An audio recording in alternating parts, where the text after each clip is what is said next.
These schnozberries taste like schnozberries. What is up, TFA fam? Hope you're all doing well. It is week 5. It is the start or sit show.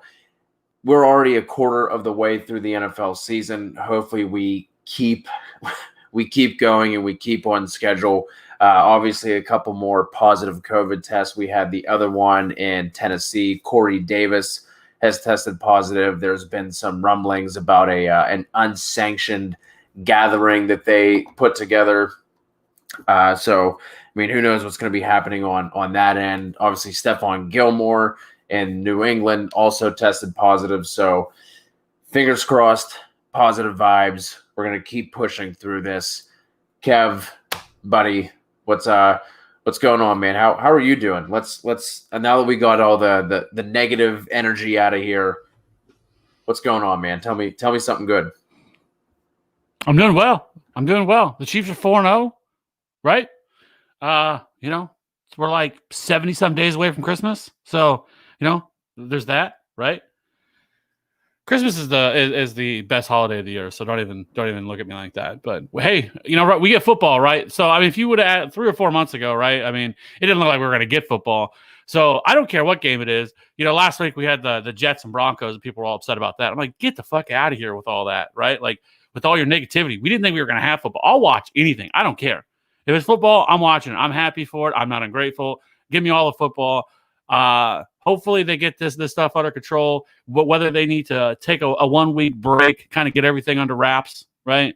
And maybe put some guys in hotels or whatever, something, they'll get it figured out. I mean, look at Major League Baseball. Major League Baseball had the same problem with the Cardinals and the Marlins, and they were able to get it figured out. Now, obviously, baseball and NFL is a little bit different with their scheduling and how they're able to have like double headers and everything else. Football is not able to do that, but I have confidence they'll get it figured out. So with that, it looks like we're going to have week 5. We'll have to wait and see if the Titans are actually going to play this week, or possibly the Chiefs and the Patriots. We'll have to see what goes on there with Stephon Gilmore testing positive, but well, hopefully not, and we're able to kind of keep this thing rolling. I do have one question. We've been slacking on the on the weekly questions for the TFA fam, for our community. I do have one that is very important, and I need the TFA fam's help. Candy corn. The worst thing ever or the best thing ever? It is the absolute stone cold fucking worst. I fucking hate. We finally have a food take we agree on. My wife loves it. Can't, like, every single year, as soon as it hits the shelf, she's bringing 2-3 bags home. I'm like, how do you enjoy this? This is like objectively awful. Well, I guess everyone else let us know. What do you guys think? Do you guys love some candy corn? I think it's the stone cold worst. I feel like there's no between, right? Like either you love it or you hate it. Like I don't think it's like anyone's like, it's so. Well, I mean, we do have A Machine jumping in the chat with us. He's rocking with us. He joins us on Sundays for the Sunday show as well.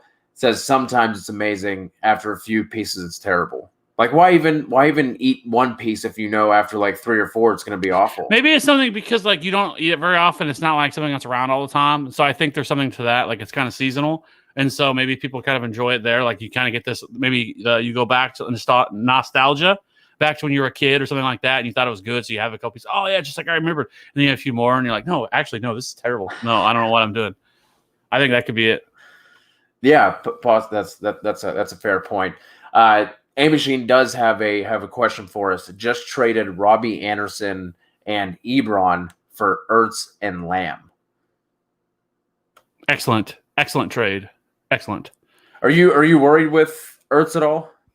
Last week should have been a smash spot for him, and did not work out well. Well, I mean, I think there's some factors that go into that. There's the fact that they have nobody else right now. Some of the guys they had out there Sunday night was amazing. The players that most people have never heard of, that they're out here throwing touchdown. Carson Wentz is out here having to throw passes too. So things are going to get better, right, with this offense. Like for me, like if people are dropping Carson Wentz, like these next 2 weeks are going to be rough. I actually own Carson Wentz in my home league, so I know. So I'm right there with you guys. He's played better the last 2 weeks, but these next 2 weeks he gets Pittsburgh and Baltimore. It's probably going to be a little rough. But after that, the schedule really opens up, and it's absolutely beautiful after that.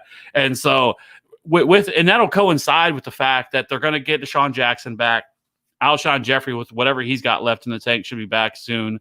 And then Jalen Reagor is like, he's only rostered in like 12% of ESPN leagues. Like, he's supposed to be back week 7. So, like, if he's out there, like, within this week or next week, I would be looking to preemptively strike and add Jalen Reagor. And because I think what we're starting to see some of these rookies really step it up a little bit. And I think it's been kind of like their preseason, right? Now they're finally starting to get that chemistry with the quarterbacks because that's all the time they've missed.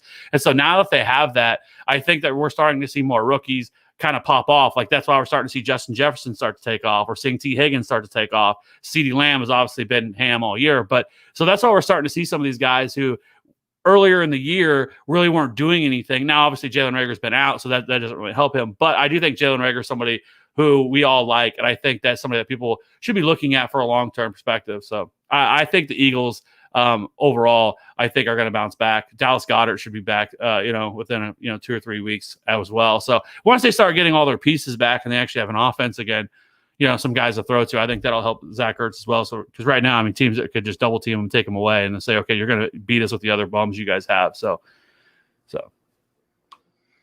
before we jump into our quarterback start sit, we do have a piece of news. And Kev, I want to get your take on this. Dwayne Haskins has been benched. Kyle Allen will be taking over in Washington.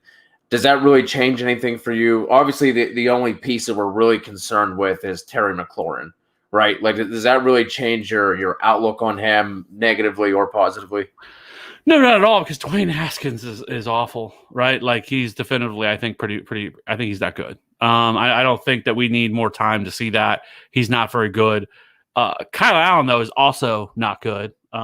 I know he had that little run last year where people were talking about him being the new franchise quarterback for the Panthers, and that didn't really work out. So, I'm not concerned about that. I feel like Terry McLaurin, one, he's the only option they have there, so I don't know who else they're going to start throwing the ball to. So, I think that I don't think Kyle Allen or Dwayne Haskins to Kyle Allen's a really big change. And so, no, I'm not one bit concerned. And then they also have Alex Smith, who I am confident is going to end up being the starting quarterback by the Redskins by the end of the year, which is going to be a cool story whenever he finally gets back on the field and gets an opportunity, because everything he's had to go through to get to where he's at. So, and I do want to mention one thing. I forgot, I should have said this earlier. So I've been seeing a lot of stuff, like a lot of trade stuff, but I've seen in like Twitter and stuff like that, where I'm starting to see more and more people talk about like vetoing trades. Like, hey, this trade happened, it got vetoed in my league. I'm starting to see it more and more and more and more. And it happens a lot in like home leagues. And I'm going to say this: if you are in a league and you are allowed to veto, you should never still ever veto. Vetoes should only ever be used for collusion purposes, and that's it. I see far too often, and it irritates the shit out of me, is that people use it as a strategy because they don't want the other teams to get better. And so, no, we got to veto, and they call everybody to get on the phone, like, we got to veto this trade. That's not how this fucking works. If the two teams agree that it's fair, then it's fair, and you let it ride. Like, I cannot, like, it is the absolute stone cold worst thing about home leagues is when people try to veto trades just as some sort of strategy to not prevent other teams getting better. So I just want to put that out there. If you're in a league and you do that, you're the fucking worst. Stop it. That's all I'm going to say. This TFA PSA has been brought to you by Kevin Steele. All right, let's jump into the start or sits for week 5 at the quarterback position. As I always say, if you're joining us for the first time, we're not going to talk about the obvious ones. We don't have time for that. So we're just going to jump into, some guys who, you might be debating, some guys that are outside of the obvious top starts. So for me, I'll start off with sits again. Not really a lot of guys that really jump out to me in terms of needing to sit. Kyler Murray ranked at 6th overall going up against the Jets. Now the Jets obviously haven't played a stellar competition by any means, but I mean, last week was such a weird week for Kyler Murray. He put up like less than 150 passing yards, but still had 3 touchdowns. You're not sitting him. Matt Ryan, if he is without Julio, it's something to monitor. But again, like, these guys you probably drafted high. You shouldn't have drafted a second quarterback if you drafted these guys highly with a decent amount of capital, so you're not sitting them either. Teddy Bridgewater obviously has a really nice matchup against Atlanta. Another guy I really like this week, who I talked about on the waiver show, Kirk Cousins going up against Seattle. They are by far and away giving up the most fantasy points, the most yards to quarterbacks and wide receivers alike. One guy I do want to get your thoughts on, Kev, is Danny Dimes. Right, he obviously started off the year. It's been super rough for him, but he has had some difficult matchups. Now he gets Dallas. If you held on to him this long, if you picked him up off of waivers this week, are you confident plugging him in? What are you doing with Danny? Because there was obviously a lot of chatter about him this offseason, and now it's kind of looking a little bit better for him. Obviously, still without Sterling Shepard, no Saquon. But what are you comfortable starting Danny Dimes this week, or do you want to see stuff coming from him? Well, I mean, he has not been good, actually. I mean, he's been week 1. He had that big game against Pittsburgh, which, well, I don't know if I'd call it big, but for his standards so far this year, he scored 17.4 fantasy points against the Steelers, which a lot of people were surprised because, I mean, the Steelers defense is very good. Their secondary is very good, but he, at least in the first half of that game, he threw for 279 and 2 scores. But since then, I mean, he's only had one game where he's gotten over 10 fantasy points, and he had 10.1 fantasy points. Like, he's been legit terrible, but it's also been against Chicago, San Francisco, and LA. So, I mean, those are respectable defenses. Now, this offensive line, we've talked about it a lot with him, that this offense in general, this offensive line is still really, really bad. They've only have 3 total touchdowns on the year, which I don't know how you do that through 4 games. They haven't had a touchdown since week 2. So, which was a Dion Lewis rushing touchdown. And then they haven't had a passing touchdown since week 1. So they're obviously due for some positive regression here. And this Dallas defense is the stone cold, one of the worst secondaries in all of football. They need to desperately do something. Their offense is great, but their defense is so bad. And so I think you can play Daniel Jones this week. Like, if you have Big Ben and you have Carson Wentz, both of those guys are guys that I would probably looking to sit this week, based simply on that. I think both those defense, I think this is a low scoring game for both these two teams playing each other. And so for me, like, I would look to go elsewhere. There's probably some other couple options that maybe I would consider over Daniel Jones, but this is a get right game for them. And so I do like Daniel Jones. This is a great matchup. The over under is I think 54 or 55 for this game. And so, yeah, I think you can go here with Daniel Jones. He also provides some rushing ceiling or rushing upside as well. They don't really have much of a rushing floor. So if they can get this passing game going, this is the game to do it. We saw it last year. He's very boom or bust. He had games where he would give you 30, and then he would give you games that were 10. And so this very well could be a blow-up spot, and this would be a week that I would want to target him. Now, I talked about some other guys that I would want to play. Gardner Minshew's in a fantastic spot against Houston. Houston just obviously just finally released Bill O'Brien, or cut him, fired him. Should have done so a long time ago. So I think Gardner Minshew's in play against Houston. Teddy Bridgewater against Atlanta, another terrible secondary. I think both of those defenses, or both of those quarterbacks, are two quarterbacks that I want to target. And then the other one is Kirk Cousins. Love Kirk Cousins going against Seattle. Seattle's another team that has really, really struggled to stop the pass. They're obviously their passing offense. They're finally letting Russ cook. And so I think this game has some shootout potential, or not shootout potential. I think it could end up being the highest scoring game on this entire weekend. And so for that, like, I think Kirk Cousins, I know they want to run the football, but with Russell Wilson over there, they're going to have to throw the ball. I don't think they're going to be able to get up early on them like they've been able to do the last couple of weeks that have been able to run the ball with Dalvin Cook. So I think Kirk Cousins with Justin Jefferson and Adam Thielen are both great plays as well. So I like Kirk Cousins as well. Do you have any guys other than Wentz and Big Ben that you'd be looking to set it all? Like I said, for me, there weren't too many that against really Chicago. I think is also another obvious one. Yeah, Chicago's pass defense. Like, I was surprised. I've been surprised pleasantly how well Chicago's been able to do this year through the air. Like, their secondary has not, or Kyle Fuller last year was pretty bad. This year he's kind of really turned it around. So if they can keep that going, and they have so many injuries on that side of the ball right now, with it's just kind of Mike Evans, and I don't even know if Mike Evans is going to play. He's still questionable. If they don't have him, then no, there's no way I can play with Scotty Miller out there. They don't even have Justin Watson. Hey, it might be Tyler Johnson's time to shine, right? And Keyshawn Vaughn. We had a Keyshawn Vaughn sighting last week, was amazing, but for the brand. But anyways, so those would be the guys. Oh, Justin Herbert's the other guy I want to talk about against the Saints.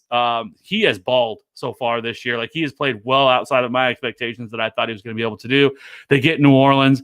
Now, New Orleans secondary has been banged up. They have not been very good. They have not been able to. They are still great against the run, so they're going to have to throw the ball in this game as well. So Justin Herbert's also another option. Before we move on to running backs, we do have a quarterback trade question here from Shelton. A guy in his league needs a quarterback. He has Dak, but the only player he wants off of the opposing team is Kareem Hunt. Should I pull the trigger? Do not do that. I couldn't do it. Trading Dak for Kareem Hunt? Yeah. It would depend on, I would want to know who's the other quarterback. If he needs a quarterback, who do you have that you're going to plug in there at quarterback? That's a big question. That would be my big question for him. Because if you're not going to have a quarterback, then what are you doing? You know what I mean? What you're creating a hole just to maybe possibly fill it. I love Kareem Hunt. Kareem Hunt, while Nick Chubb is out, is a locked-in top five running back, right? He's going to get the volume. He's going to get the pass catching work. But if you don't have a quarter, it's Josh Allen. So then, I would do that trade. Yes. The only thing this is the only thing I would say. This is what I would try to do if it was me. I would actually try to move Josh Allen, not Dak. And here's why. If you look at the Bills' second half schedule, it is not good. It gets much more difficult. They've had it pretty wide open schedule these first 4 weeks. And I think you're going to see a little bit of a regression here with Josh Allen, where I would rather move Josh Allen than Dak. So if it was up to me, I would move. I would say, hey, I will do this trade, but I'm not doing Dak. I'll do Josh Allen. Yeah, that makes it a lot easier to move on from one of those two quarterbacks if he's the other one you have. Matthew Jong joining us as well. Hit us with that subscribe. We appreciate you, man. Thank you for doing that. Is Robert Woods for Jonathan Taylor good value?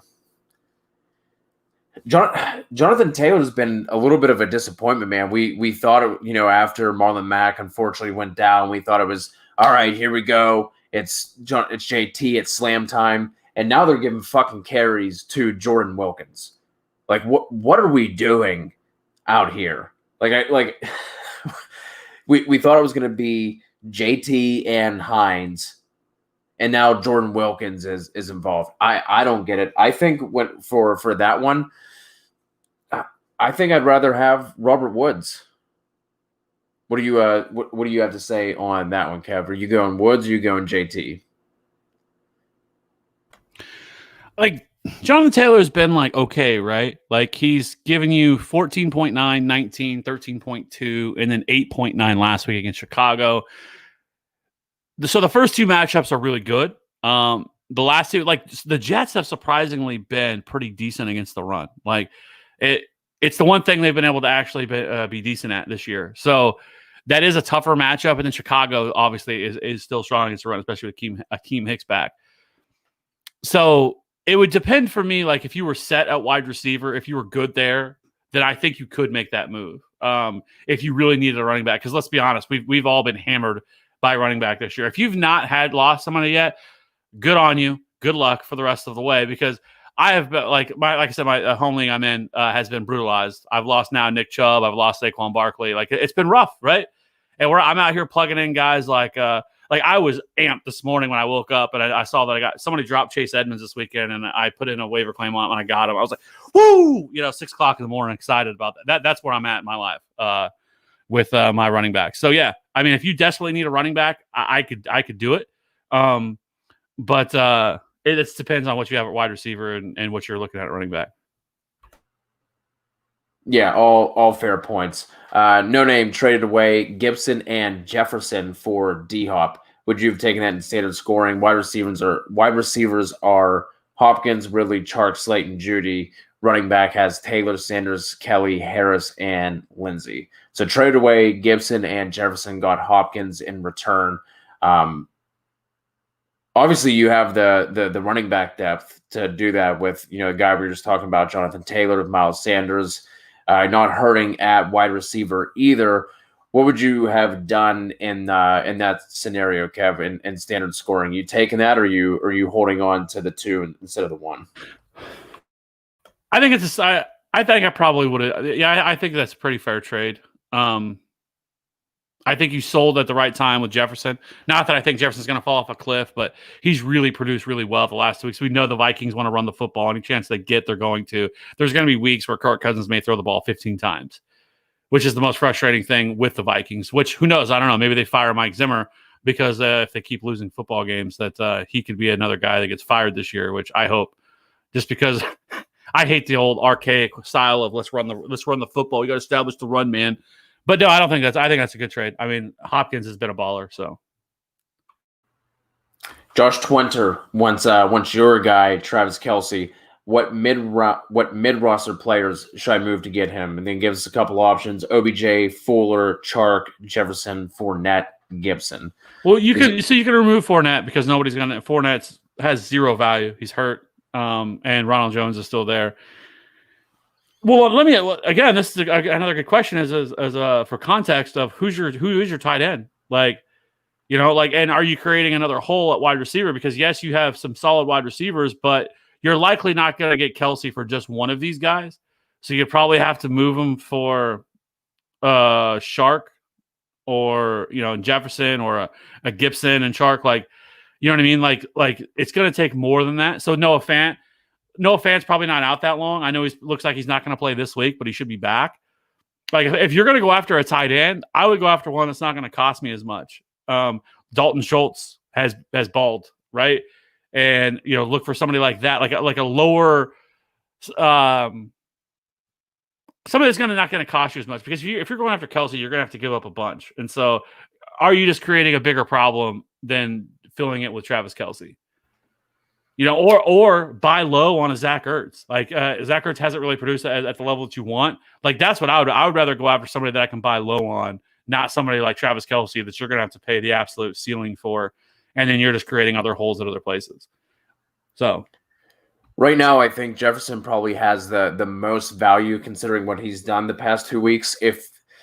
I think you're going to have to add to it, but if he is creating that whole wide receiver and he could do something like Jefferson and like another small piece, or like for whatever reason, Jefferson and Fournette, is that something you would do? If you're creating that hole. Yeah, if you can. I mean, sure. But I would assume that the owner would want more than that than for Travis Kelce. For sure. A Machine, another question. You guys think Golladay, McLaurin, and Beckham will stay strong? Has Chark and Ingram off the bench looking possibly make a trade? So that's another one. Good. Thank you for bringing up Evan Ingram. Josh, that's another one that I would definitely be going. Evan Ingram is due to pop off. And so he stayed healthy. If he can stay healthy, that's another guy that I think you could buy super low on. People will be looking to trade him or people will be looking to drop him. But this is another perfect week for him.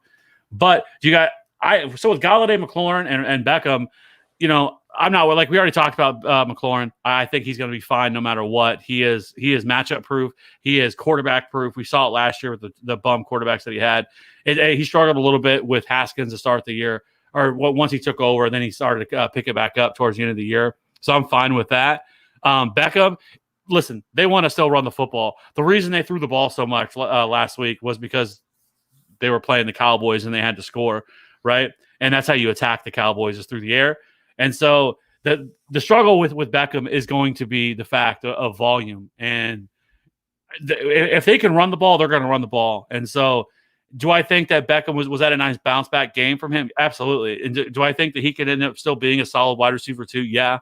But I would temper expectations. He's not going to do what he just did last week. That was like an absolute ceiling game. And then Golladay is going to be fine. Now they go on bye, give him an extra week to kind of rest that injury he had. He's looked pretty good so far. And their schedule is absolutely a dream the rest of the way. So this whole passing offense should really take another step forward now, especially getting the bye week, get Golladay even more healthy.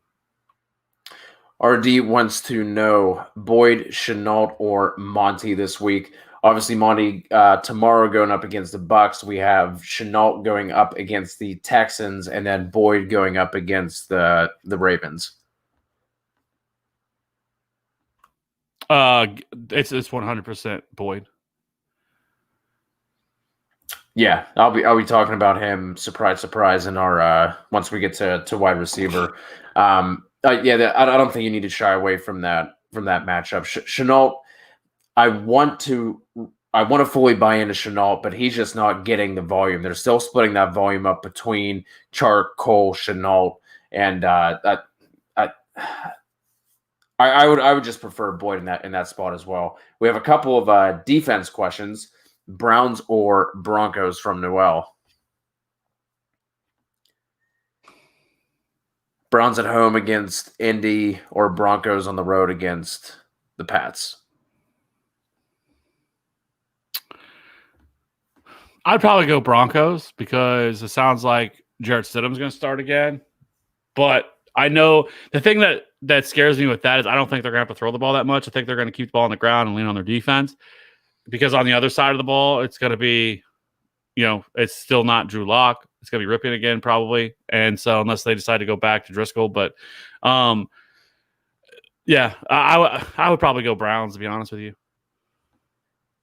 A Machine, Saints or Giants D this week. You talked about liking Herbert against the Saints, but the Giants are getting the Cowboys on the road. I think out of those two, probably have to go Saints. I couldn't trust that Giants team. Oh, for sure. Yeah, as much as I think this is a good bounce back game, like let's be honest, Daniel Jones is a king of fumbling. So I mean, they could fumble one and they could take it back to the house. He could definitely throw a pick six. Like it's definitely the same.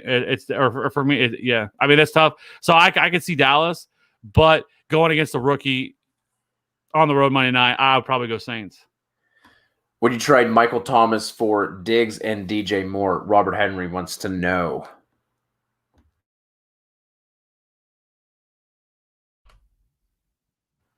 Yes. I had to think about it for a second. It's tough to give up Michael Thomas, but I don't think Michael Thomas is going to be back this week because they have a bye next week, and so it would make more sense. I know he came back. I think he practiced a little bit last week, but they didn't go with him. It would make so much more sense for them to hold him back, not play him this week. Getting that win this past week is kind of a confidence booster for them because this would have been like a must-win game. But getting Diggs has been a top 5, top 6 wide receiver so far this year. The fantasy analysts can suck it who hated Stephon Diggs all offseason and was an absolute, was he like a 6th, 7th round pick? He was like the Allen Robinson of this year. So, and then getting DJ Moore, who, again, I think you're buying low on that because DJ Moore will bounce back. He's getting all the targets that we're looking for. Anthony, we'll get to your question here in a second. Give us a little bit more context. Anthony's wanting to know if he should trade Miles Sanders, if so, for who. Let us know if you're weak at a certain position or if there's anything kind of lingering out there. Ingram or Ertz for you this week? You're talking about buying low on both of these guys. Who do you want to start there? Obviously got Ingram going up against Dallas, and then Ertz we have going up against the Steelers. I would probably go Ingram, to be honest with you. I just think it's a better matchup for him, and I'm not really worried about anything that the Cowboys linebackers are banged up and they're out, and the ones they do have aren't the greatest at pass coverage. So yeah, I would go Evan Ingram.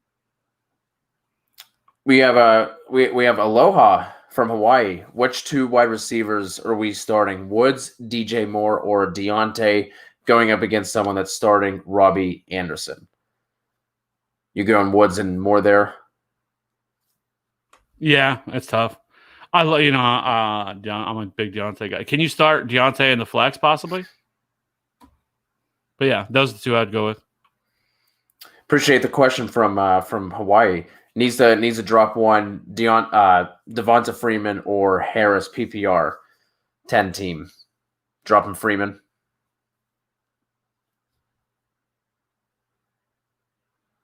Yeah.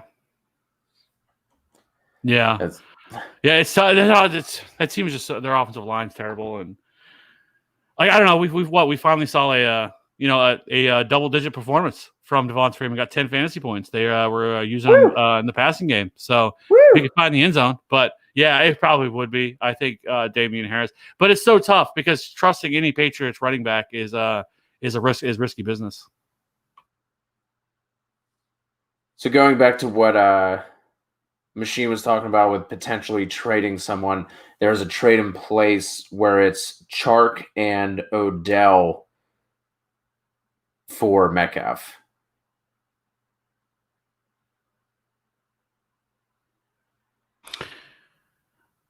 So if it was me, I would probably try to get a smaller piece to throw into that. I mean, love DK. And shout out Cody for the brand. Had him as a wide receiver 1 pre-draft during a draft season as a bold prediction. Somebody he thought could be a top 10 wide receiver this year, and he has produced that in spades.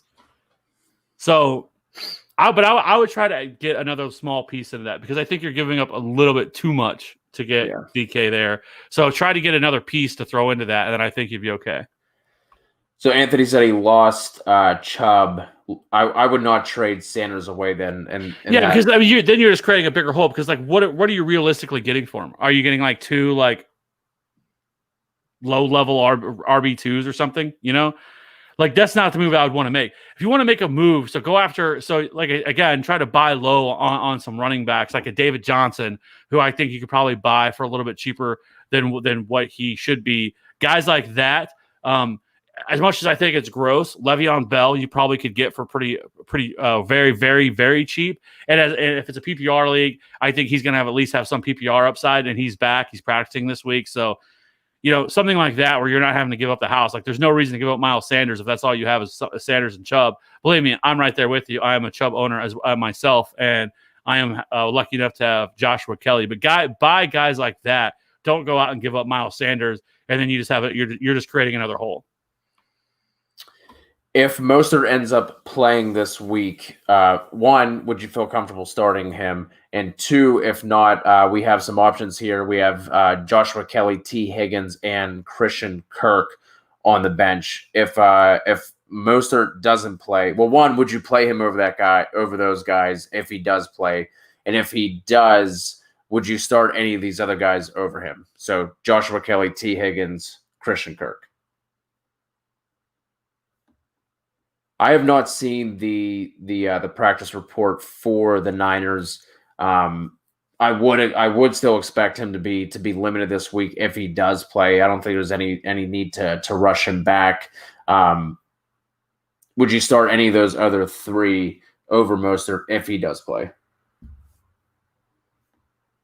So to be honest with you, Raheem Mostert's he is not coming back. And just stepping right in and taking back, like he's not going to be the workhorse. Jerick McKinnon has played too well for him to lose that. So, I think at the very best, it's probably going to be a 50-50 split between the 2 of them. And so, like it's tough. Like you'd want but for this week, like it's tough because the other options you have, Joshua Kelly.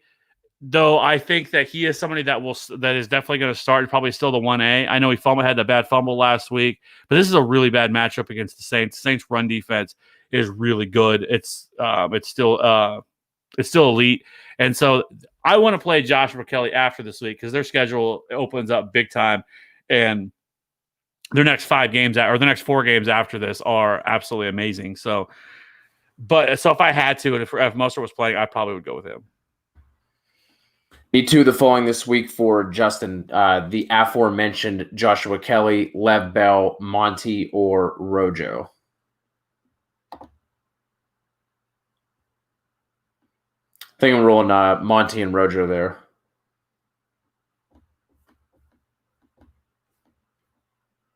And also, shout out to Justin for giving us feedback on the waiver video. I appreciate it, man.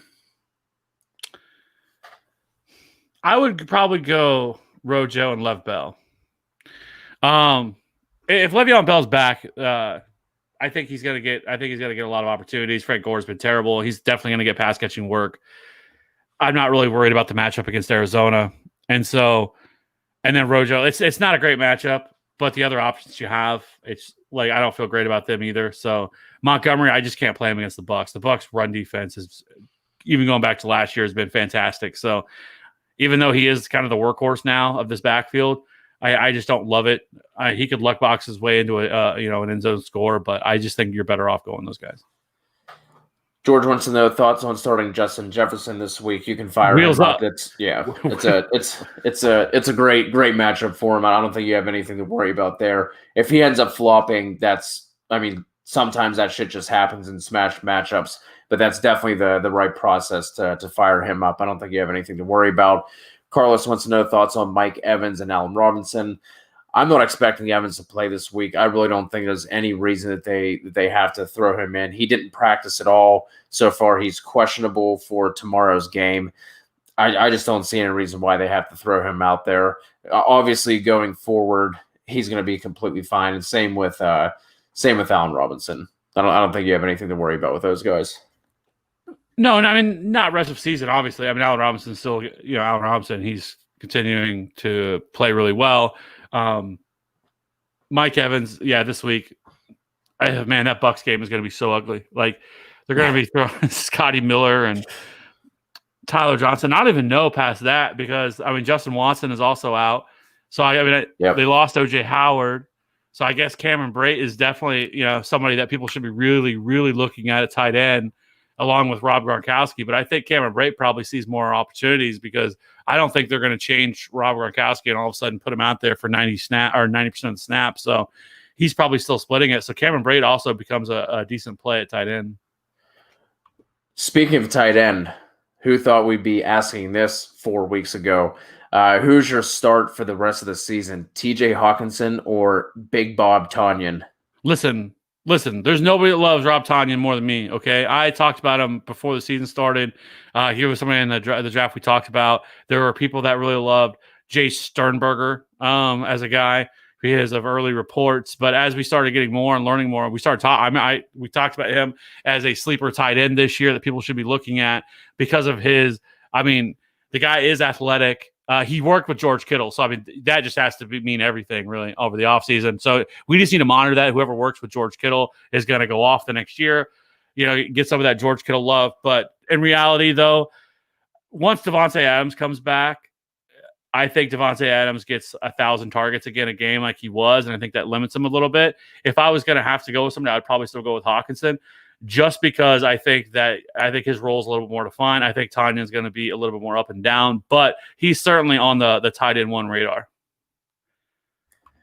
All right, we gotta get through this question and we gotta jump into it. We are already this is going to be a classic TFA episode, and there's only 2 of us. But Ryan wants to know: I have Derrick Henry, Carson, Hunt, and Mixon at running back, wide receiver Ridley, Thielen, Allen Robinson, Chark, and Deontay Johnson. Tight end is Hunter Henry and Fant. What should Ryan do? I think you're fine. What'd you say? What'd you say?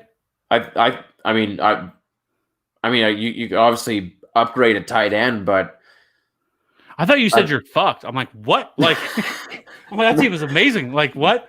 Like, that team is awesome. I'm not sure what you mean by what you should do. You should probably just enjoy the rest of the season because you're probably going to win a championship because that team is awesome. That team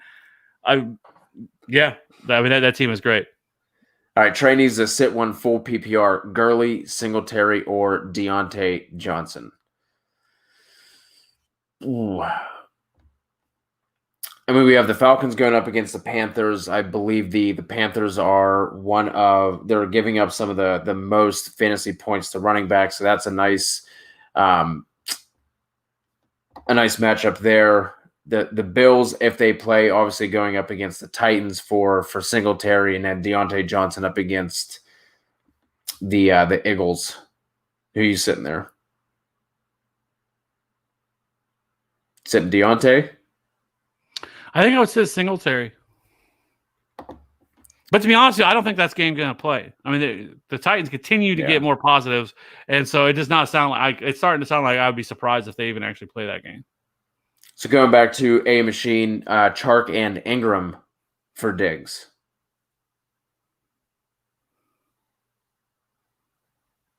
I kind of feel the same. You should probably be able to get a lit. I don't know. No, because right now everything doesn't really have any value. Right. You're right. So, yeah, I would make that move. So assuming you're good at tight end. All right, let's move on to running back as we are already 40 minutes. We'll probably answer. So I know he just should I start Montgomery or Kelly? Well, let's talk about it. Actually, that's a good segue. Let's talk about the running backs this week because So one, I am interested to hear your take on Joshua Kelly and Justin Jackson, who Justin Jackson was kind of the big waiver wire ad this week because most people already had Joshua Kelly rostered. As we talked about with Joshua Kelly, he it's not a good matchup for either one of them. Things open up. But I do think that Justin Jackson is probably going to be more involved in the passing game because I think he's a better pass catcher than what Joshua Kelly is. And we've seen in limited opportunities when Justin Jackson given opportunities to really produce. So it's a tough situation for me. Like in this scenario, I would probably go David Montgomery because I think that there's just nobody else there that's really going to challenge him for touches. Even though this isn't a great matchup, I think that he could still find the end zone. And so I would probably lean towards Montgomery. Yeah, I agree. Just because, like you said, he's the only one who's going to get touches there. You know, you're going to tilt a couple of times whenever Cordell Patterson lines up in the backfield. But other than that, Patterson's not going to take away the amount of touches that that Justin Jackson will. So I will roll Montgomery there. So looking at Fantasy Pros consensus rankings. Not a lot of names jumping out as guys you have to sit. You were talking about Kareem Hunt being a locked and loaded top 5 running back for the rest of while Nick Chubb is still on IR. But with his matchup this week, he's already ranked as the consensus 6 overall. That kind of not really surprised me because we know what kind of running back Kareem Hunt is, but I mean, this defense has not given up that many yards to the running back. They only gave up 62 yards to James Robinson week 1, only 6 to 3 to Cook week 2, 57 to Gore, and then last week only gave up 27 rushing yards to Monty. So you're not sitting him if you have him. You're still loading him up, but you know I would not expect a massive day on the ground against Indy. He obviously has the upper hand in his passing game work as well. So, like I said, not sitting him, but you know, don't be too disappointed if he only gives you 14 maybe PPR points. Other than that, there's not a lot that jump out to me. A lot of these guys are in some nice spots. After Mixon's big game last week, he does get Baltimore this week. Hopefully they continue to use him in the passing game and kind of keep Gio sidelined there. He did not see a target last week, and I think he only had 2 carries. So, again, one of those workhorse situations where you're not going to sit Mixon. Miles Sanders going up against Pittsburgh, that is a tough matchup there. I think we need to dial back expectations for him. But, again, it's hard to sit someone who, real quick, I had a prop with Miles Sanders last week, and I got it live. He already had 44 rushing yards. He needed 50 to hit this prop. I was like, 6 more yards. Perfect. That last drive, Boston Scott and Clement getting the carries was so fucking tilting. So tilting. But now that I got that out of my system, who are some guys that you are maybe looking to pump the brakes on? Who are some of your favorite starts this week at the running back position? I guess I'll throw out my starts quick, and then I'll let you rant and ramble. Ronald Jones, we already talked about a bunch of with McCoy out, Fournette doubtful, Godwin out, Justin Watson out, obviously O.J. Howard. Both teams are in the bottom half situation neutral pace of play, but it's him and Keyshawn Vaughn. I think Rojo is locked in to probably 20 touches at least. Chicago's, middle of the pack in fantasy points per game to the running back position, but they haven't had a murderer's row of running backs early on this week. This year either. And then Antonio Gibson, we had a question on him earlier last week. Obviously, almost 130 total yards. He had a score. He dominated the running back opportunities. He had 18 to J.D. McKissick's 10, but McKissick still outsnapped and ran more routes than Gibson. But maybe this is the week that we start to see that flip. So, Kev, lay it on me, and I'll start loading up some of these questions we got from that. The YouTube chat's popping tonight. I like it. So I'm gonna be honest, this week for running back is just kind of gross. There's not a lot of just smash matchups that you just feel absolutely, even if the top guys, there's certainly question marks. There's a couple guys that I feel really good about. James Robinson, once again, just continues to be the eater of worlds. Dude has been amazing. Anybody who added him, drafted him, got him, got a steal. The dude's been a monster so far this year, and he gets Houston's been terrible against the run. So that's another great matchup for him. But, guys like Miles Sanders, Joe Mixon, have some really tough matchups this week to really get going. Kenyan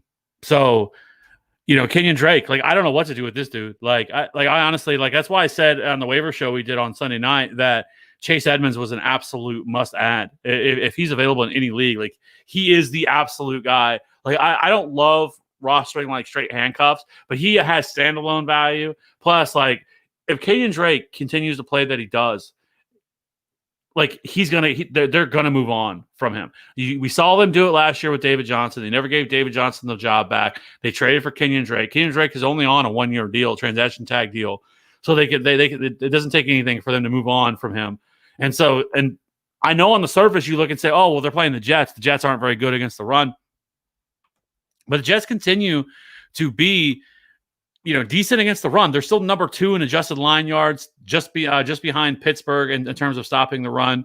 They're number 2 in stuff rank and 9th and second level rank. So their defense has been good against the run. So this isn't a great matchup for Kenyan Drake. I know people will look at this on the surface and think that this is fantastic for them.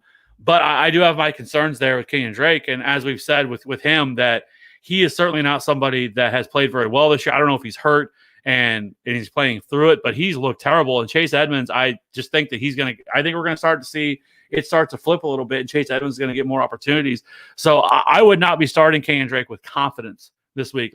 If you have other options, if he's a flex option for you, you might consider sitting him this week, because I just don't think this is a great matchup, as good as people think it's going to be. And I just could see, you remember the week where they played the Giants last year that nobody was expecting Chase Edmonds, and Chase Edmonds went out for 35 points. Remember that week last year? And David Johnson only played 1 snap because we found out he's hurt. I could see something like that happening. Not necessarily him getting hurt, but just the simple fact that I think that Chase Edmonds, that they may just turn completely to Chase Edmonds and give him all the work. So I would be starting him as a flex option at best. Antonio Gibson, I know, again, people are going to look at him and see somebody that is playing a defense that is, with Aaron Donald. Oh, this isn't a good matchup. But the Rams have not been very good against the run. They are actually 31st in adjusted line yards for their defensive line, 18th in power rank, 31st in stuff ranked. So their defense, so they can definitely be run on. So I actually like Antonio Gibson quite a bit this week. I have him as an RB2. I hope they continue the trend of giving him more work. And so I like Antonio Gibson quite a bit this week. Guys like Damian Harris are going to be Joshua Kelly, Devonta Freeman. Those are all flex options. You can play them, but if you have anything else that's remotely a decent option, I would probably look at going with those guys. But with all the injuries, I know it's going to be tough. I had to play Devonta Freeman last week. I'm probably going to have to play him this week. It feels fucking gross, but right now, if you don't have any other options with COVID and the games that are getting canceled, and most teams are hoarding a lot of these players because we haven't had bye weeks yet, which we're finally getting into, that it's been tough on the waivers, right, to be able to go out and just add players to fill in there. So, I don't feel great about those guys, but if you don't have any other options, Devonta Freeman's actually in a pretty decent matchup against the Giants. So I don't hate it. It's again, just a strictly flex play. And then, like I said, Josh Kelly, not a great matchup, and really wouldn't be surprised if Justin Jackson got more opportunities than we think. But I still think, as of right now, Josh Kelly is still the 1A in this backfield. But it's not a great matchup, and it wouldn't surprise me if Justin Jackson just completely gets all the pass catching work. So again, these guys I wouldn't feel comfortable. And I know a lot of people are going to want to start Ronald Jones. They're missing a lot of pieces. But if they're missing all these wide receivers, what if you're Tampa, or excuse me, if you're Chicago? You're just going to load. I mean, I'm loading the box with everybody and say, okay, throw to these scrub wide receivers that you got out here and try to beat me with that. Like, you know what I mean? So you're probably playing Ronald Jones, but I don't feel great about it.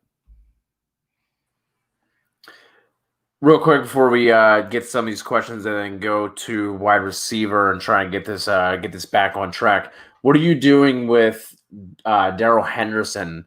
After last week, we all thought he was in that smash spot. Everyone was loading up Henderson, and then he goes out and gives us a whopping 40 yards from scrimmage. I don't even think he had 40. I think he had a little less. Or are you going back to that if you either were holding him or picked him up off of waivers from the previous week? What are you doing with this backfield in general, I guess? Because I think Cam Akers is probably going to be out for another week. Are you going back to that, or are you getting burnt once and then is Cam Akers out? I thought he returned to practice. I thought it was looking like he was going to play this week. Oh, well. I thought I could have. Let me check that. I want to make sure on that, but I'm pretty sure I saw that. I think you stay away from that backfield, to be honest. It's too hard to trust. They seem to have this affinity for he returned to practice today. Looks like one of the beat reporters said is on the practice field and is expected to return Sunday after he was sidelined for 2 games. Well, fuck me then. So, but that just muddies things even more. So yeah, we're going to be back to all 3 of these guys getting opportunities. Like, I don't think you can trust any of them, to be honest with you. Like, because they're just going to play the hot hand approach with this, and which is the stone cold fucking worst when coaches do this, right? Because you never have any idea who the guy is and who the guy you should go with. So we've been talking about Tony Pollard as a stash on the waiver wire for since the beginning of the year. Really, Noah wants to know: should I add Pollard just in case Zeke gets hurt? Seems like an RB gets injured every week. Yes, it absolutely does. The potential drops here are Joshua Kelly, Zach Moss, Alshon Jeffrey, Christian Kirk, and T. Higgins. Are you dropping any of those guys for Pollard? Yes, for Alshon Jeffrey. Okay, I can't roster. So listen, in terms of handcuffs, like usually I try to say okay, by week 8, week 9, you should try to be rostering as many handcuffs as possible. Because then by that point, you've probably gotten through a lot of your bye weeks. You've allowed yourself that time. And then, adding these handcuffs, because a lot of us, we like to draft Tony Pollard and guys like that, but they sit on your bench all year and they may not do anything. And obviously it's kind of like an insurance policy, but those roster spots are so important. However, this year has been such a fucking disaster in terms of injuries. I want those guys now. Like right now, and again, same home league I'm talking about. I have Alexander Madison, I have Chase Edmonds, I have Joshua Kelly, I have Darrell Williams. Like any opportunity that I get, that I think I just added Anthony McFarland today because we know James Conner can never stay healthy. So it's a 7 bench spot league, so I have a little bit more flexibility in terms of things I'm able to do. But yes, add those guys. If any of those guys are available, I want them. Because at any moment one of these guys get hurt. We've had so many injuries so far this year. I don't think it's over. I think we're going to have more. I hope it's nobody. I hope it, please, God, if there's a God, you can hear me. Don't let it be Miles Sanders. Don't take Miles Sanders from me too. Okay. Can I have Miles Sanders? So yeah. Cano wants to know, are you rolling with David Montgomery or David Johnson rest of season? David Johnson. Gibson or Debo in a full PPR from Jake?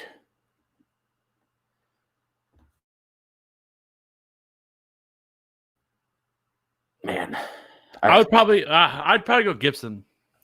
Yeah, I do like Debo if in a deeper pinch. I'm going to talk about him here in a second, but I think you can feel a little bit more confident with Gibson. Gibson saw by far the most rushing attempts last week. He was out-targeted, like I said, by J.D. McKissic. But the only thing I'd be nervous about with him is that he only played 30% of the snaps. He only ran 15 routes, and he only had 3 targets.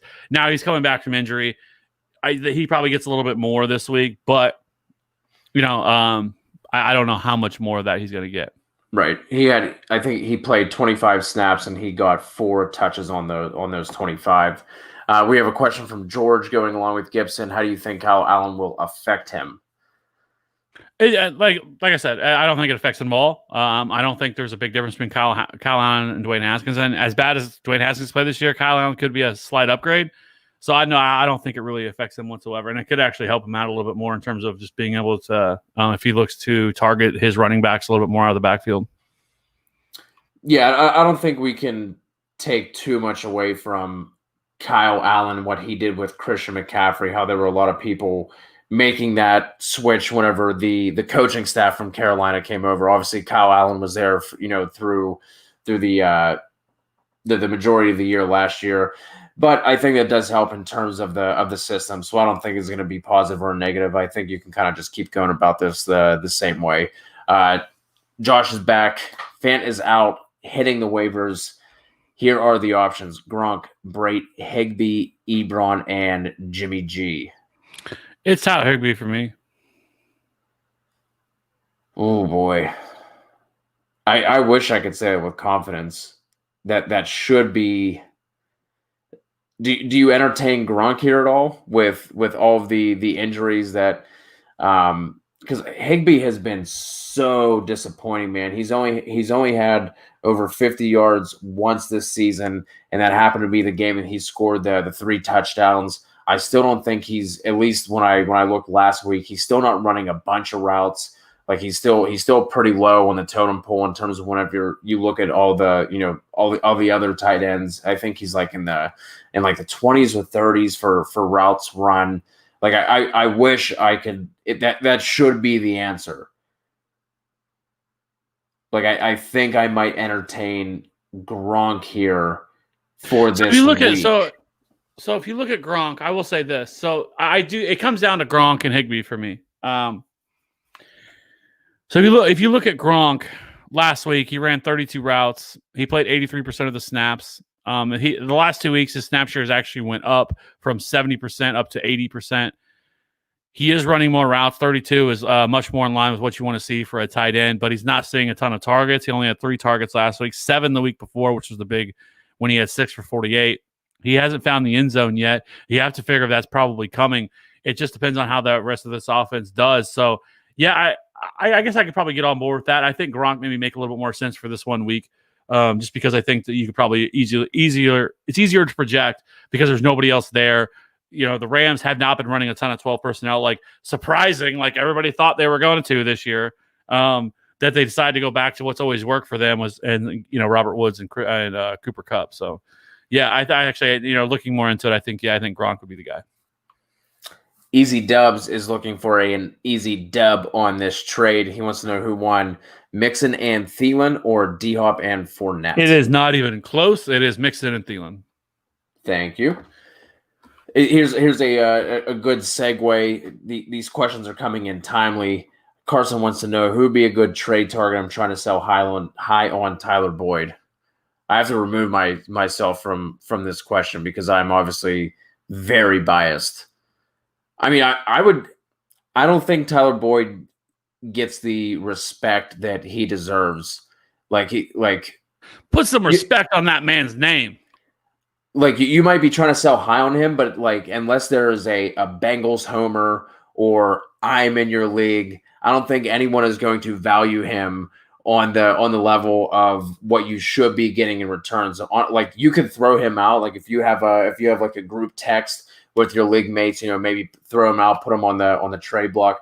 But I don't think you're going to get the return of what he has been providing throughout this year. I think he's sitting at like wide receiver 15, I believe, in full PPR scoring. So I don't think you're going to get that return. So personally, I would just hold on to him. But again, I am very biased because along with my DK Metcalf, hot take. Tyler Boyd was also part of that, and I had him as a tight end 1. He's sitting at Jonathan Taylor or Tyler Boyd. Did you just not finish a thought and jumped on to something else? Yeah, we have to keep moving. I'll keep talking about Tyler Boyd all night. So,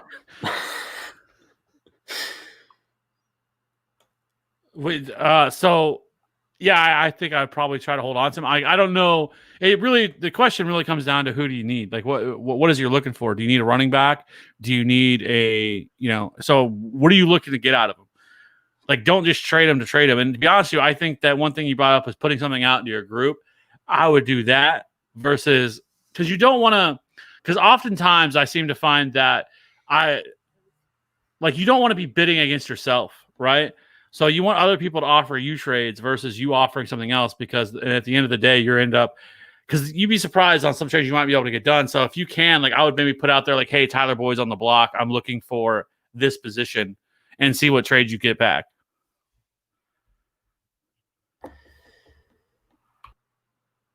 Iverson wants to know, does the new QB Kyle Allen Washington impact McLaurin? I don't think so.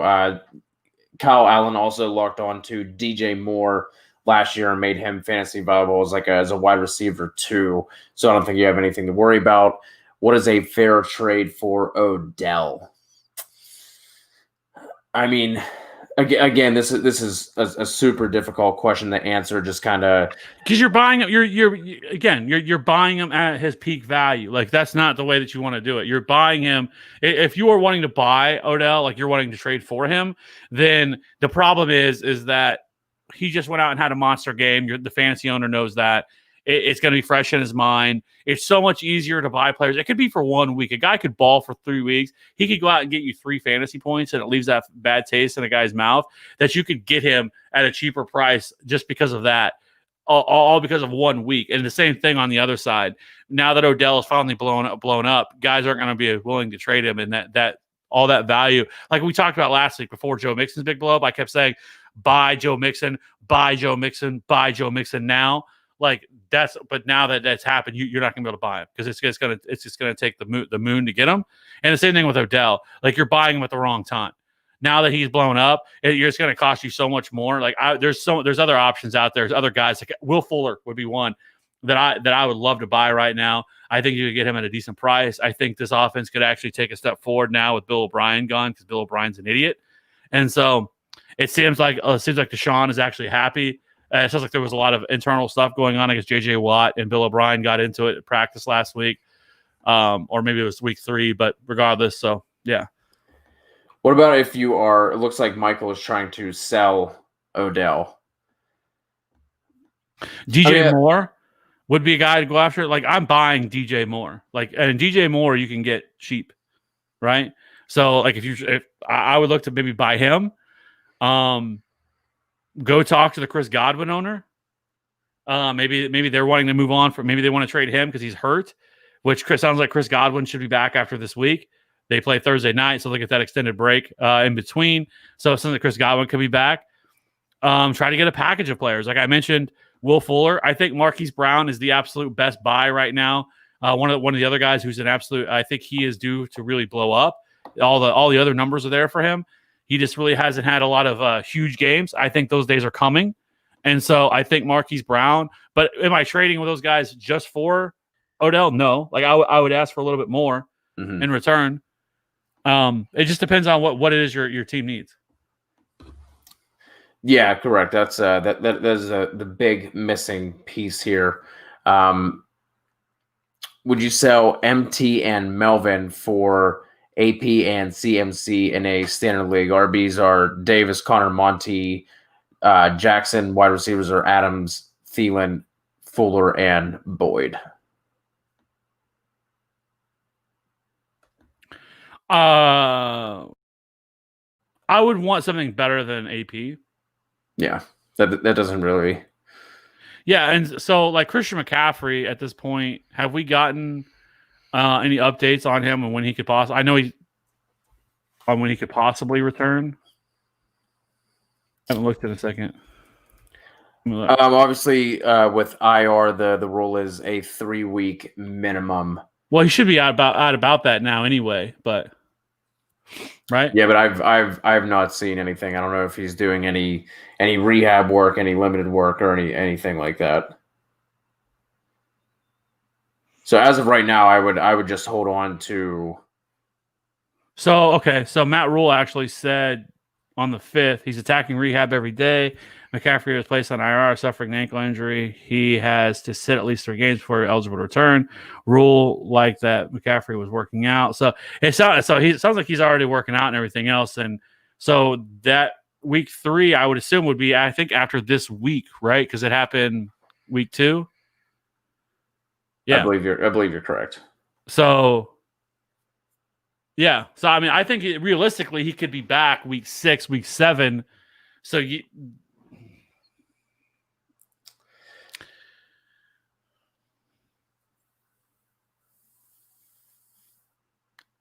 I would want something more. I would want more than AP. I would try to see what else he has. Yeah. Would you trade Michael Gallup and Chris Carson for Josh Jacobs and Antonio Gibson? Michael Gallup has been so disappointing.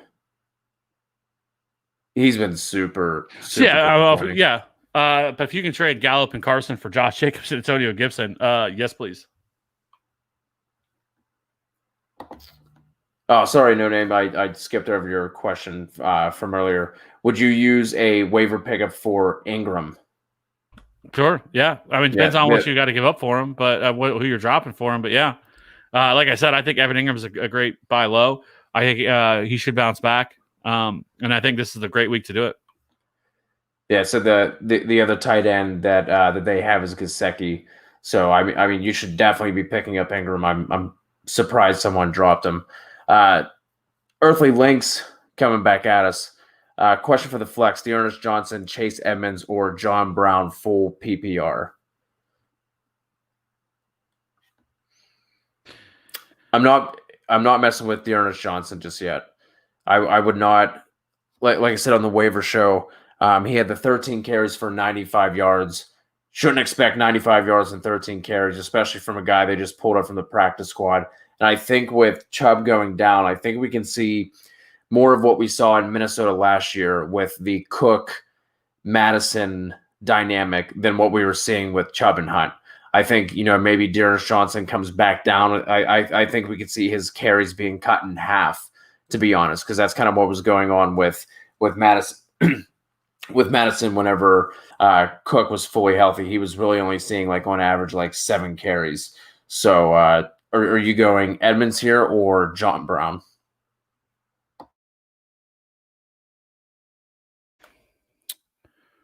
I'd probably go John Brown, though. I could see myself playing Chase Edmonds too, but I just think John Brown makes a little bit more sense. Yeah, this decision might be made for you if that game doesn't happen. Yeah. PPR trade, I offered DJ Moore and Kelly for Godwin. He countered with Judy and Hollywood for DJ Moore.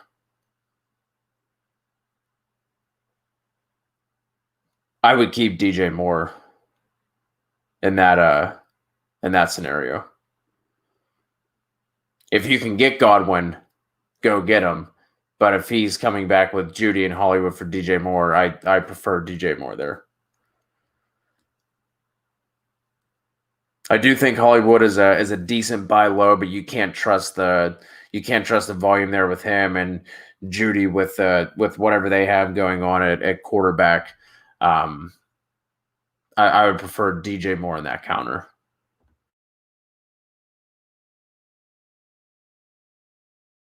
I don't know. That's tough. That's actually really close for me. On if I would do it or not. But I probably would go DJ Moore. I would probably stick with DJ Moore, but man, that's tough because I think both of them can be at least solid wide receiver 2s. Devin needs 2 out of these for 2 flex spots: Edmonds, McKinnon, John Brown, Scotty Miller. Sounds like you're automatically sitting Scotty Miller, correct? Sitting? Yeah. No. I mean, the dude could get 15 targets this game. If they don't have him, who else are they going to throw to? And he runs from the slot. He's not going to play on the outside. I think he actually plays more on the outside. But either way, Miller has had it just seemed like from the earlier conversations, because that's something I looked at. I thought Miller was running more of his routes from the slot, but I think he's running most of them from the outside. Yeah, you're right. Yeah, he's only running 19% of the routes from the slot. So yeah, that really surprised on me us, too. right? Because like he's just a short white guy, so you're just like, yeah, he's a slot wide receiver. He's like Julian Edelman. See, context. That's why you should. This one, a 5'9", 174 guy is usually not on the outside. Correct. But yeah, I mean, Scotty Miller does have, I think, at least 70 yards in 3 of his 4 games. He has 83 yards in back-to-back contests. But either way here, I was not expecting that. It kind of sounded like you were a Scotty Miller doubter. Which two are you going with here between Edmonds, McKinnon, John Brown, Scotty Miller? So I'd probably go McKinnon. I think McKinnon's role is still safe. Regardless of whether Mostert comes back or not, I think he's at the very least going to be the pass catching back. Sounds like Jimmy Garoppolo should be back this week as well, so that just kind of helps out the overall offense.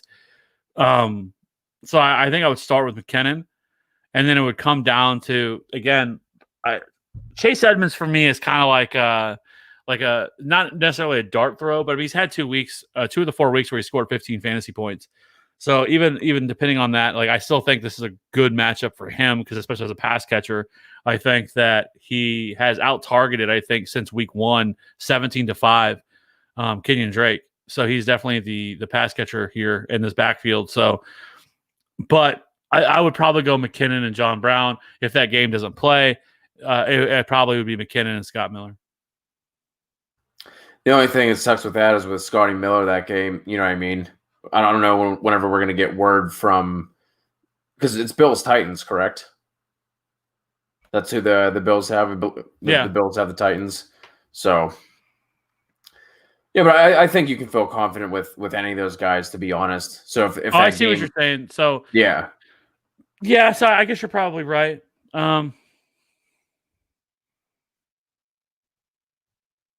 Yeah. So A.J. Brown, I assume he's probably going to be shadowed by Tre'Davious White. I would have very low expectations for A.J. Brown if he plays this week. Going forward, though, I do think he's another one of those guys that is a good buy low. If you're looking to trade for him, I think you can do that. Fit on the bench, start Ingram, Ebron, Cox, Graham, or Gesicki. Ingram. I have Ingram at tight end 6 this week. George wants to know, what do I do with Mike Davis after CMC comes back? He is not the CMC owner. Should he still hold on? It's not like I would be monitoring the CMC news closer than the CMC owner was, because I would look to trade him, because as soon as CMC comes back, do I think that Mike Davis could end up having a bigger role than we probably would expect? Because yes, but because I think that he will start to get a little bit more opportunities because he's probably earned it. But it's not going to be something that you're going to feel great about starting him. And so his value craters as soon as he comes back. So probably trying to be proactive. If you don't need Mike Davis, if you're fine at running back right now, then yes, this would be a great time to sell. T. Higgins, Julian Edelman, or Scotty Miller? I don't even know if the Patriots are going to. I mean, well, that's another situation we're going to have to watch. Yeah, I don't want anything to do with Julian Edelman, to be honest. So for me, this comes down to if Scotty Miller plays, man, like Kev just said, I think he could be looking at double-digit targets just because they literally have nobody else. So I would, T. Higgins going up against Baltimore on the outside, obviously that's going to be a more difficult. Yeah, Marcus Peters or Jimmy Smith. I think I'm rolling Scotty Miller here. Yeah, probably. Yeah. I want to say Julian Edelman because it makes the most sense. But he just hasn't been very good. But this is a nice bounce back spot for them if the Patriots play. But the problem is we don't know what the Patriots are going to play. So it's too risky to run that because then you're stuck with playing T. Higgins. I would probably rather just go with Scotty Miller. Higby or Jonnu. Obviously, this one could be made up for you as well, Carr. But if you have to choose between the two, to me it's Jonnu. Yes. What would you look to get off Mike Davis? I mean, maybe hit up the McCaffrey owner, see if there's something on that team that you could snipe away, because Mike Davis has been pretty solid in McCaffrey's absence. I mean, are you just looking to kind of get flex return value there, Kev, with Mike Davis? Or are you not trying to shoot too high just because he is a temporary option? Yeah, you're probably not going to be able to get some like elite talent for him. But this is one of those situations where I would look at my roster to see what I had. So like if you're hurting at wide receiver, for example, like maybe you only have a couple good wide receivers and you're needing some help at wide receiver, but you're set at running back. If you don't need Mike Davis, then that's what I would probably try to do. Targeting like we kind of mentioned, Will Fuller, Marquis Brown, guys like that who could explode. Deontay Johnson, who played really well but then got the concussion. Trying to get a package together, including him in a package of maybe for a higher, for a better player. That's what I would look to do. But I would look to move on from him probably as fast as you can, because the clock is ticking, right, on CMC. Yeah. Like he's going to be back here probably within the next couple of weeks. Devin traded Debo and Jefferson, got Gurley and Julio.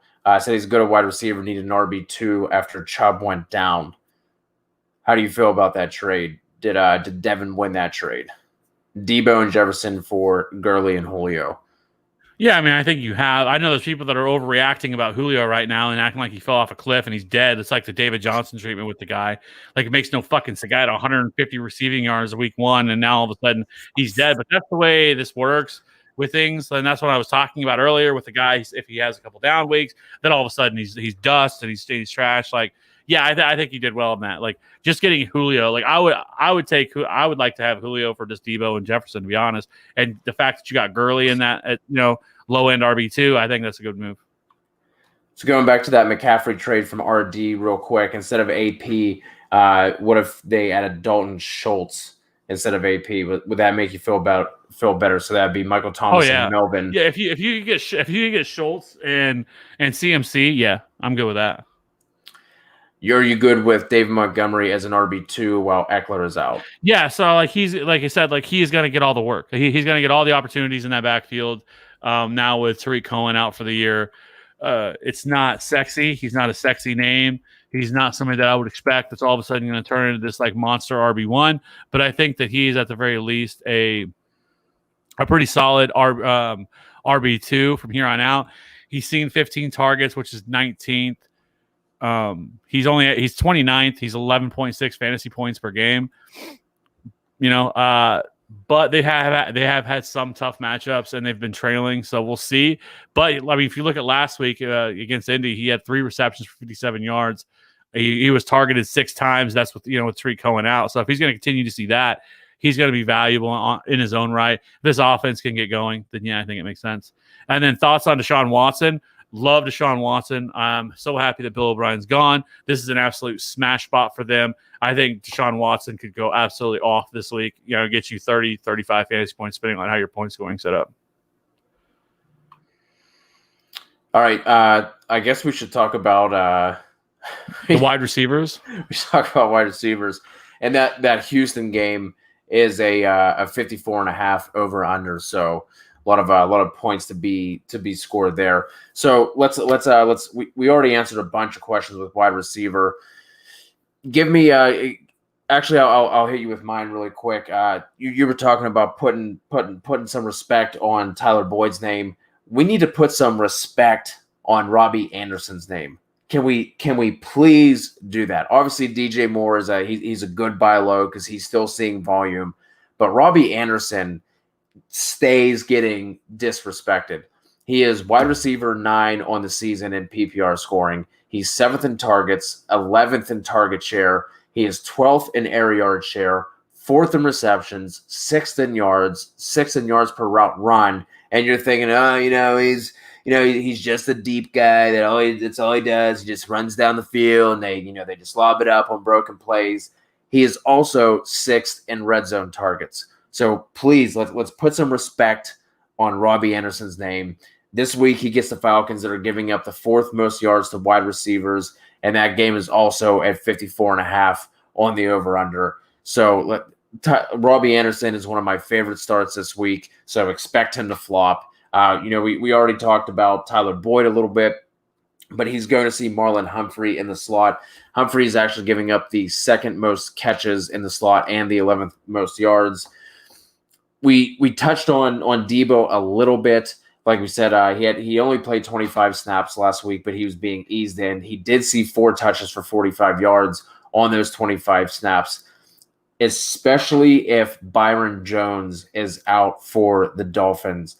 He's mostly going to line up against Noah Igbonani, I think I probably just butchered that, but he's their first-round corner that the Dolphins took this year at the end of the first.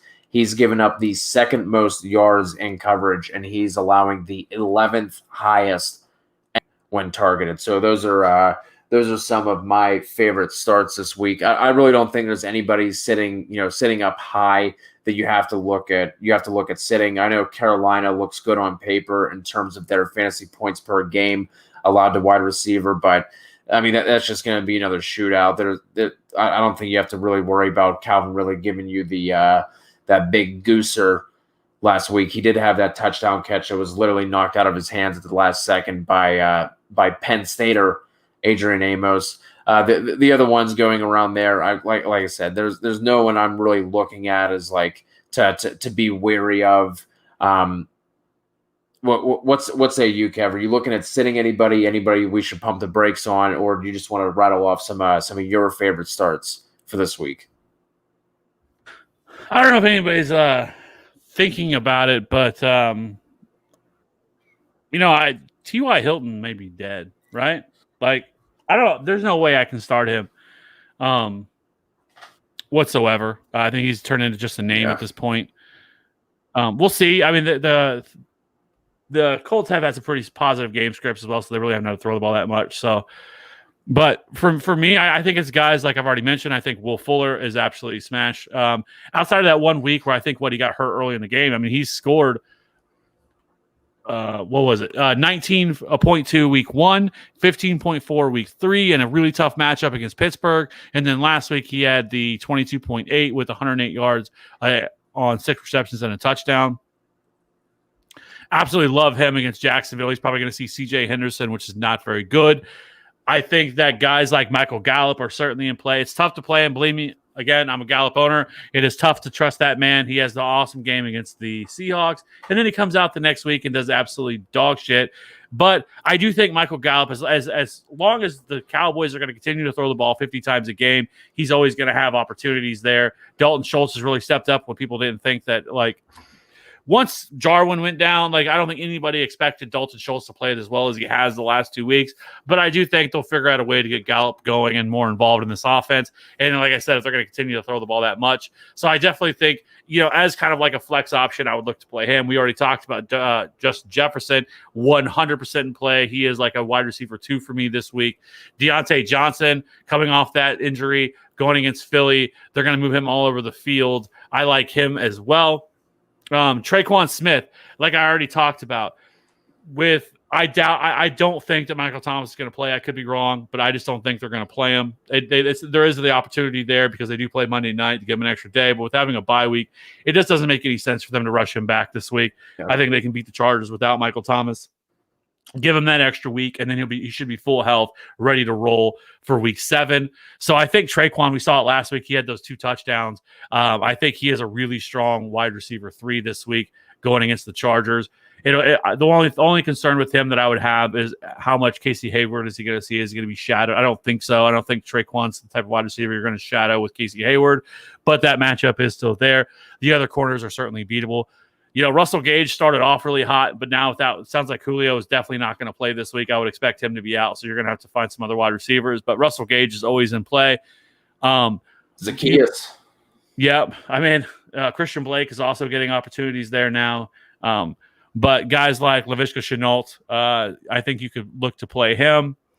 AJ Green is certainly droppable. Brandon Cooks is droppable. If you're the guys like that, those are guys that I would definitely not be playing anymore. And I think you could probably drop if you really wanted to. Golden Tate, he's the other one. I've been kind of hoping that Golden Tate would kind of pop the last couple of weeks, but then this offense has been so bad. However, I do think Golden Tate, who is kind of available out there, I think was only rostered in like 36% of leagues. I think this is a really great matchup against Dallas. Their corners are not very good, and I think that in PPR formats, I think he is also a really solid flex option. Whoo! That's how you do that right there. Michael back in the chat traded DJ Moore and Miles Sanders for Mixon and Golladay. That's close. I would say right now you won the trade, but if DJ Moore does what I expect, then I would say no. But I think it's super close. I think really you could probably go either way with it. Because, we've had a lot of DJ Moore, right? It seems like DJ Moore is either getting traded or people want to trade him. If you look at him so far this year, there's a lot to like still. He's 12th in targets. He's still seeing 23% of the 23% of the targets in that offense. He is actually his 411 air yards is 12th in the league. He's had 6 deep targets. There's still a lot to like here at the profile of DJ Moore. It's one, he hasn't found the end zone, which has continued to be a problem for him. But other than that, he hasn't really been great either, right? He's had 9.4, 8.5, 8.9, but he didn't get in week 2. He had that 20-point performance where he had 13 targets. So, but you have to go back to last week. They got ahead really early, so they didn't really have to really throw the ball that much. He didn't have a great matchup week 3. I think this is the first week that I think that, again, that's why I'm saying I would be looking to buy DJ Moore, because after this week, I feel like that I think he could really go off again this week. Max Packer, non-PPR, Jefferson or Crowder. Roll Jefferson there. Non-PPR for Max again, Ingram or Damian Harris.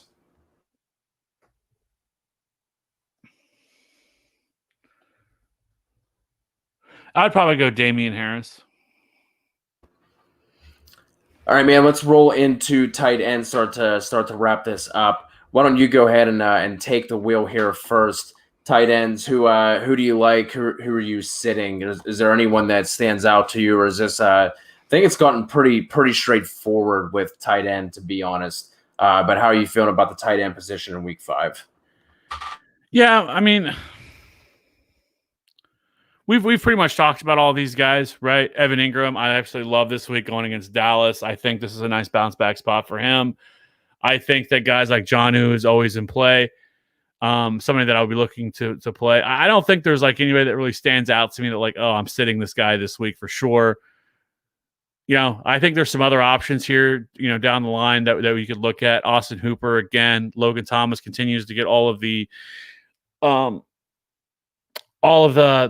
he's running routes. He's getting target, but he's just not seeing targets and he's not seeing opportunities. Now, this could actually be a positive, having Kyle Allen be entered back into this be entered into this offense. If Kyle Allen could play better than Dwayne Haskins, then I think Logan Thomas could actually be the guy who benefits from Kyle Allen and Dwayne Haskins getting benched. So I do think if Logan Thomas, I assume, has probably been dropped, he just hasn't done a whole lot. But I do think Logan Thomas is somebody that you could pick up and roll with this week as a streaming option going against the Rams. Other than that, I think Eric Ebron you could play. We've already talked about Rob Gronkowski. With all the guys that look to possibly be out this week, he could end up being a guy who gets 10, 12 targets this week. It really wouldn't surprise me. He needs to see red zone work to really pay that off. Other guys like Jordan Akins who's seen opportunities. These are really deep. If you're in a 14-team league, you're super desperate at tight end. Jordan Akins would be a guy you could probably play. Possibly Tyler Eifert, Drew Sample, guys like that. But I feel really gross even mentioning those names. With Tyler Eifert, watch out because he was in the concussion protocol. So that would be O'Shaughnessy, who would be taking his place if Eifert is not ready to go.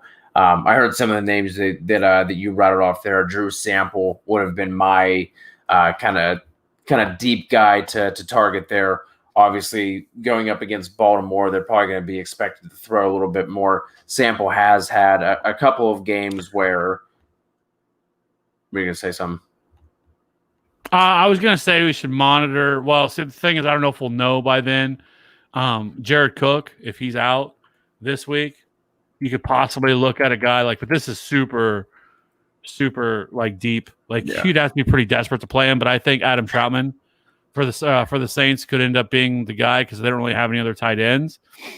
Last week he did see 2 receptions for 17 yards. Saw only 2 targets. But he did run 17 routes and played 55% of the snaps there for New Orleans. So if Jared Cook is out, if we know that in advance and you're really desperate at tight end, I think Adam Troutman could actually be like a low-key, strong play that is widely available everywhere. Yeah, we touched on him a little bit earlier with Tyler Higby.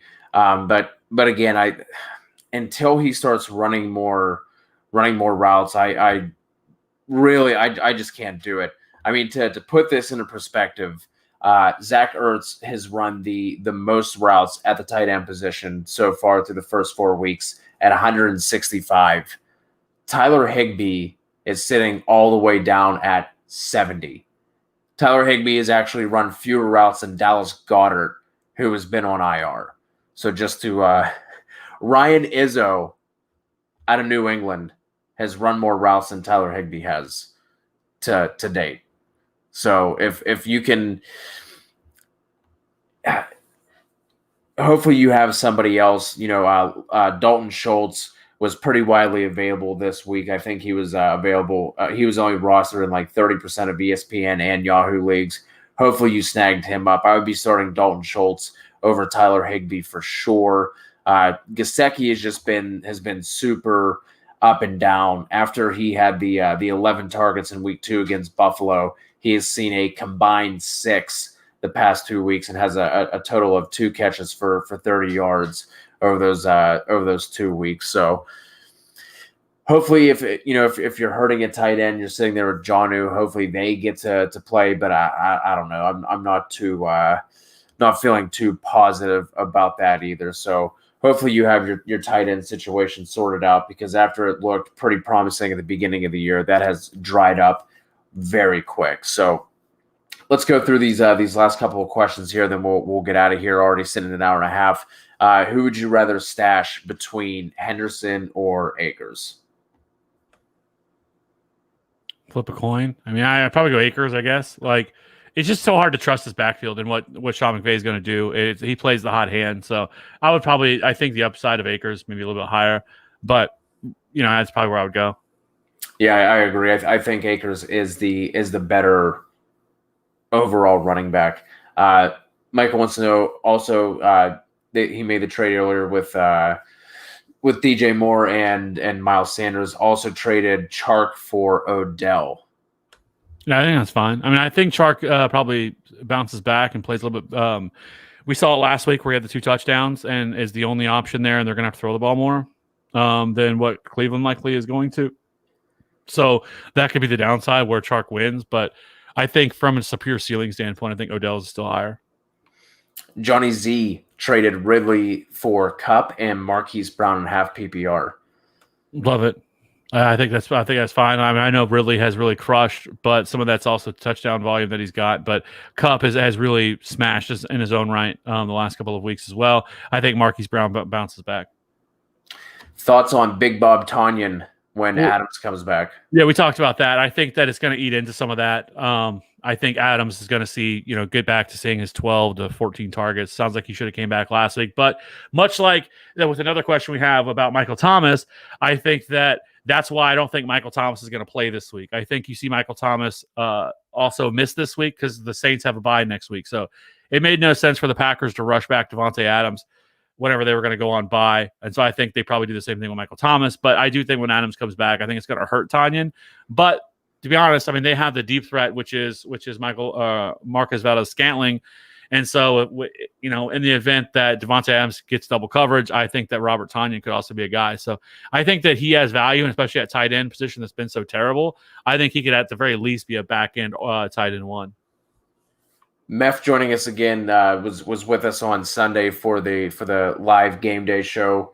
Again, if you have yet to join us, we go live every Sunday at 11 a.m. to help you out with some of these lineup questions as well. Meth needs 3 full PPR: Woods, Boyd, Chark, Jefferson, McLaurin, DJ Moore. Whew. So I'm definitely playing Woods. I think it's really hard to sit Jefferson this week going up against Seattle. So it's Woods, Chark for me. I have Woods at 14, Chark at 16, and then I would probably go Terry McLaurin at 18. Man, you would go McLaurin over Jefferson? Yeah.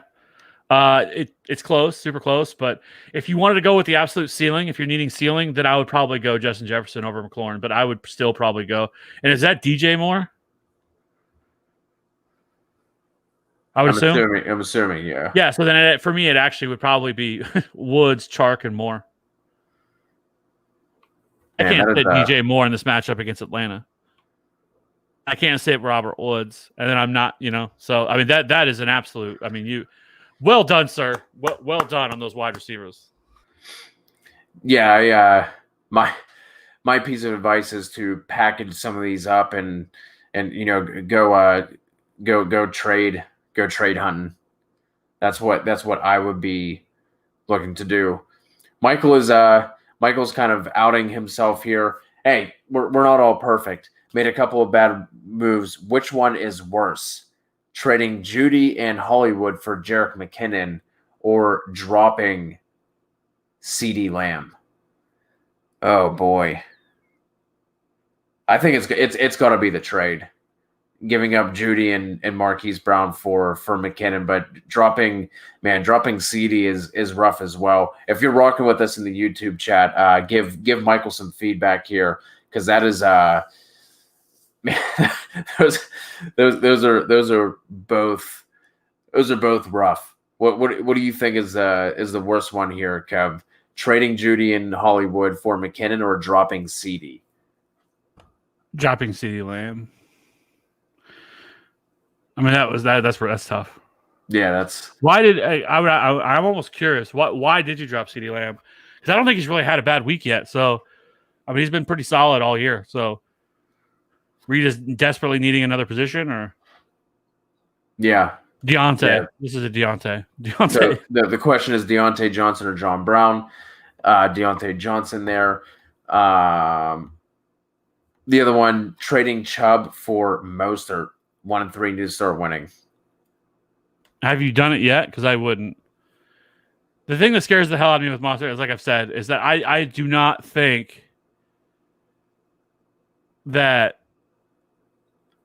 he takes over. I don't know if he takes over this backfield once he comes back. McKinnon has played really well. I think that at the very least he probably gets the running back touches, but I don't know how much pass volume he's going to see. And Chubb. So they have a bye week 9. So I think he's back by week 10. I don't know. I think it's tough. I get it. I get the move. You're 1-3. You got to get a little bit desperate here and start making some moves to at least give yourself a shot.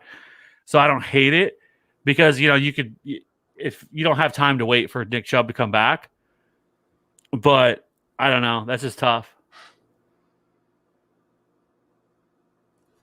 Yeah,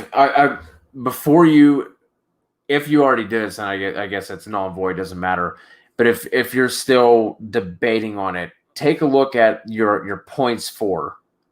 Look at that and see where you stack up in your league before you make that trade. Has it just been bad luck? Have you just run into a buzzsaw 3 of those weeks, or is your team actually that bad and you just start picking up points? That would be my. That's why I always look at it, especially in my dynasty leagues.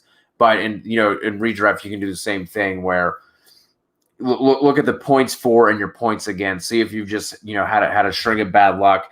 maybe you had Calvin Ridley last week and you were counting on that dub, like, oh, he only needs to get me 5 points. Then he gives you the big old gooser. So I would look at that and take a deeper look at your team and how you're scoring before you would do something like that. But, with Chubb, like I was just saying, that's at least 6 weeks he's going to be out. I don't know if it's at least. I think it's at max. I mean, it is an MCL, so like I think he could end up being back in 4. And so on the reason I said week 9, because they are on bye week 9. I could see that week 4 or week 8 would be 4 weeks for him to be out. He doesn't need surgery, and then I could see them. Okay, we're going to hold you out week 9. Boom, you're back week 10, fully healthy at week 6. So. I think at most you probably don't have him for 4 weeks of that he can actually play because, like I said, they're on bye anyway, week 9. So, all right, man. That's and then Max, we start at 11 a.m. Eastern time. So, Kev, it's a it's a good old fashioned TFA show this week, man. About to run into a 2-hour show, but. Man, this has been awesome. The interaction has really been great all year. Honestly, the Sunday shows are my favorite, and it's a lot more fun to interact with you guys than just me and Kev just going back and forth and just kind of bouncing our ideas off of one another. Max has one last one. He was wondering about Michael Thomas playing. Obviously, we've touched on that a bunch. Maybe, but they do have the bye coming up, so probably not. If Thomas does not end up playing, would you go Higgins or Crowder?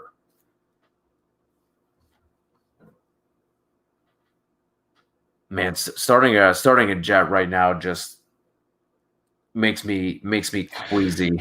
Well, and it even makes you even worse because they have Joe fucking Flacco starting this week. So it would probably be T. Higgins for me. Like if it was Darnold, I would feel different about it because Darnold just peppers him with targets. But I don't know if I would believe that now. Joe Flacco is really, really, really bad. And I could even though they're playing, there's no way. There's no way. Yeah, it would have to be Higgins. Yeah, I would just go with Higgins there and hope for the best. So, all right, guys, that is going to wrap it up. The DFS show, Kev, tomorrow? Yes, sir. DFS show tomorrow night will be about 9 o'clock Central. Awesome. So DFS show tomorrow. We have some more video content. Our guy Jesse is going to be doing another Dynasty video. I'm going to have some more Dynasty stuff coming at you. So be on the lookout for that. Blue Crew, lucky we like you. Got a last second question coming in here. PPR 10 team, 1 RB, 1 flex spot open. What do we do here? Drake, David Montgomery, Melvin Gordon, Joshua Kelly. Which RB are you guys going with here?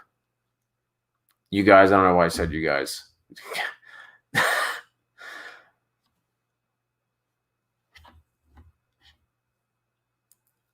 Joshua Kelly, man. I think I'm nixing Joshua Kelly right off the bat. Not going to go there. Man.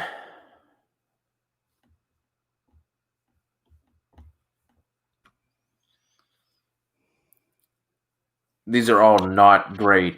Like there's no one that really jumps out to me as the obvious one.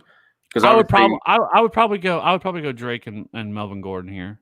I don't love Drake. We talked about Drake. I think there's a chance that he's definitely probably he's on the path to lose his job. Is it this week? I don't know. And so I would probably still lean towards Kenyan Drake. I know there's people out there this week that like Kenyan Drake more than me. I have Kenyan Drake ranked 19th. Other people have him, I see, higher at around 12 or 13. I just think that's a little bit too high, and I think people are being oblivious to this matchup, and I don't think it's as good as people think it is. But with all that being said, I think this is a really bad matchup for David Montgomery and not a great matchup for Jonathan Kelly, so that's probably why I would just go Melvin Gordon and Drake. Now, if we find out the Titans play, then I think John Brown would be in play, but as of right now, I don't know about that game, so we'll have to see. So right now, it would probably be Drake and Melvin Gordon. Which one would you set for John Brown if they end up playing?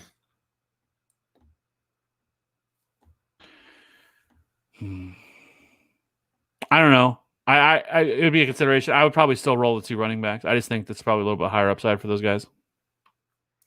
All right, there you have it, George. Appreciate the nice words.